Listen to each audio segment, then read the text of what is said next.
Hi friends, welcome back to my channel. నేనైతే ఈరోజు మీకు బజ్జీ మిర్చితో మసాలా పెట్టి కూర ఎట్లా వండుకోవాలనేది చూపిస్తానండి. ఇప్పుడైతే కడాయి, దీంట్లో కొన్ని నువ్వులు సరిపడా చిన్న మంట మీద వేయించుకోండి. అవి చిటపటలాడుతూ ఉంటాయి కదా, అందుకని చిన్న మంట మీద వేయించుకోవాలి. ఇప్పుడైతే ఇవి వేగిపోయినాయి, తీసి కొంచెం చల్లయ్యేంత వరకు పక్కన పెట్టేసుకోవాలి.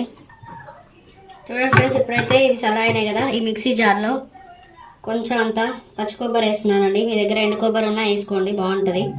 నేనైతే పచ్చి కొబ్బరి వేసుకుంటున్నాను. దీంట్లోనే కొంచెం అంతా జీలకర్ర వేస్తున్నాను. మీ రుచికి సరిపడా ఉప్పు వేసుకోండి. తగినంత కారం అండి, కూరకు సరిపడా వేసుకోండి. లేదనుకుంటే కొంచెం చప్పగా తినేవాళ్ళు చప్పగా వేసుకోండి, కారంగా తినేవాళ్ళు కొంచెం స్పైసీగా తినేవాళ్ళు ఉంటారు కదా, స్పైసీగా వేసుకోండి. కొంచెం ధనియా పౌడర్ అండి, దీంట్లోనే ఒకటి ఇలాచీ అండి, కొంచెమే చిన్నది దాల్చిన చెక్క అండి, ఒకటి లవంగం అండి. ఇప్పుడైతే ఇదంతా మంచిగా పేస్ట్ చేసుకోవాలండి. చూస్తున్నారు కదా, ఇప్పుడు దీన్ని మంచిగా పేస్ట్ లాగా చేసుకోవాలి. బరకగా రుద్దుకోవద్దు, మంచిగా మెత్తగా రుద్దుకోవాలండి. చూడండి ఫ్రెండ్స్, ఇదైతే చింతపండు, కొంచెం ఒక నిమ్మకాయ సైజ్ అంత చింతపండు నానబెట్టి పెట్టుకోవాలి. కొంచెం నానితేనే కదండి దాంట్లోకి గుజ్జు వస్తుంది, నానబెట్టి పెట్టుకోండి ముందుగానే. చూస్తున్నారు కదండి, ఇదైతే బజ్జీ మిర్చి అండి. ఈ మిర్చితోనే ఈరోజైతే మనం చేస్తున్నాము ఈ బజ్జీ మిర్చి. ఇదిగో చూస్తున్నారు కదా, ఇప్పుడు దీంట్లో లోపల ఇత్తులు తీసేసుకోవాలండి మంచిగా. ఇప్పుడైతే మనం కూర వండేసుకుందామండి. చూస్తున్నారు కదా, ఇప్పుడు నేనైతే పొయ్యి ముట్టించేసి ప్యాన్ పెడుతున్నానండి కూర వండుకోవడానికి. ఇది కొంచెం హీట్ అవ్వాలి. చూడండి, హీట్ అయితే అయిపోయిందండి గిన్నె. దాంట్లోకి ఆయిల్ అయితే వేసుకోవాలి. మీరు సరిపడా ఆయిల్ అయితే వేసుకోండి. ఆయిల్ అయితే హీట్ అవ్వాలండి. ఆయిల్ అయితే హీట్ అయిపోయిందండి. ఇప్పుడైతే దాంట్లో కొంచెం ఒక చిన్న సైజ్ అంతా ఆనియన్ వేసుకోవాలి, కట్ చేసుకొని సన్నగా తరుముకోనండి. ఇప్పుడు మంచి ఇది వేగాలి. ఇప్పుడైతే ఆనియన్ మొత్తం వేగింది కదండి, ఇప్పుడు దాంట్లో తగినంత పసుపు వేసేసుకోండి, బజ్జీ మిర్చి వేసేసుకోవాలండి. చూస్తున్నారు కదా, ఇదిగోండి దీంట్లో ఉన్నదంతా ఇత్తు తీసేసుకోవాలి, లేదంటే చిన్నపిల్లలు కదా తినలేరండి.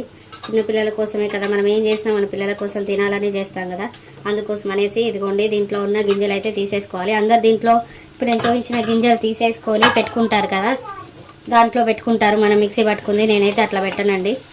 కొంచెం ఇదైతే వేగాలి, ఆయిల్లోనే కొంచెం ఉడకాలండి మిర్చి అయితే. చూస్తున్నారు కదండి, ఇప్పుడైతే ఇవి కొంచెం వేగినాయి కదా, ఇప్పుడు దాంట్లో మనం ముందుగా పేస్ట్ చేసి పెట్టుకున్నాం కదా, ఇది వేసేసుకోవాలండి. దీంట్లోనే మనం మిక్సీ జార్ కడుక్కొని కొన్ని నీళ్ళు పోసుకోవాలండి. ఎందుకంటే ఆ అంత గట్టిగా ఉండే పేస్ట్ అడగంటుతుంది కదా మొత్తము, అందుకని కొన్ని వాటర్ పోసుకోవాలండి. మంచిగా దీన్ని కలుపుకోవాలి. ఇప్పుడు ఇదైతే మంచిగా ఉడకాలండి. ఈ మిర్చి ఈ మసాలా అంతా మంచిగా ఉడకాలి. ఈ మసాలా అంతా ఇప్పుడు ఇంత నీళ్ళగా ఉంది కదండి, ఇదంతా మంచిగా దగ్గరికి అవుతుంది, మంచిగా మళ్ళీ పేస్ట్ లాగా మంచిగా చిక్కగా పడుతుంది. ఇప్పుడైతే ఇది చూద్దామండి ఉడికిందా అనేసి. మంచిగా అయితే మసులుతుందండి. చూస్తున్నారు కదా, ఇదిగోండి దగ్గరికి అవుతుంది, చిక్క పడుతుంది కదా. ఇంకా కొంచెం ఉడకాలి, ఇంకా కొంచెం సేపు అయితే ఉడకాలండి. ఇంకా కొంచెం సేపు మూత పెట్టుకుందాము. ఇప్పుడు దాకా మనకు చాలా గ్రీన్ కలర్లో ఉండే కదండి మొక్క, ఇగో చూస్తున్నారా కలర్ మారిపోయింది కదండి. ఇప్పుడైతే ఇదిగోండి కలర్ అయితే మారిపోయింది. ఇప్పుడు ఇట్లా కలర్ మారిందంటే ఉడికింది అన్నట్టే ముక్క. ఇప్పుడు దీంట్లో కొంచెం అంతా చింతపండు రసం పోసుకోవాలండి, బాగుంటుంది కూర. నేనైతే ముందుగా చూపించాను కదా, ఆ చింతపండు గుజ్జు అయితే తీసి పెట్టుకున్నానండి రసంగా. చూస్తున్నారు కదా, ఇప్పుడైతే ఇందులో పోసేస్తున్నాను ఈ చింతపండు రసం కూడా. చిక్కగా కొంచెం అంతానే పోసేసుకోండి అండి, ఎక్కువ పోసుకోవద్దు. ఇప్పుడు ఈ పులుసు కొంచెం ఇందులో ఉడకాలి. పులుసు కూడా కొంచెం పుల్లదనం, ఇప్పుడు దాకా కారం ఇట్లా పట్టింది కదా, దీనికి ఉప్పు కారం పట్టినట్టుగా పులుపు కూడా కొంచెం ముక్కలోకి పడితే చాలండి. కొంచెం మసలేంత వరకు మళ్ళీ మూత పెట్టేసుకుందాం. చూడండి ఫ్రెండ్స్, ఇప్పుడైతే ఇదిగోండి ఉడికిపోయింది మంచిగా మెత్తగా ముక్క. చూస్తున్నారు కదా, ఇప్పుడు పర్ఫెక్ట్గా కుక్ అయిపోయినట్టే. ఇంకా చూస్తున్నారు కదండి మంచిగా ఎట్లా ఉడికిపోయింది అనేది. ఇలా నేను చేసినట్టుగా ఒకసారి ట్రై చేసి ఫర్ వాచింగ్, ఛానల్ని సబ్స్క్రైబ్ చేసుకోండి.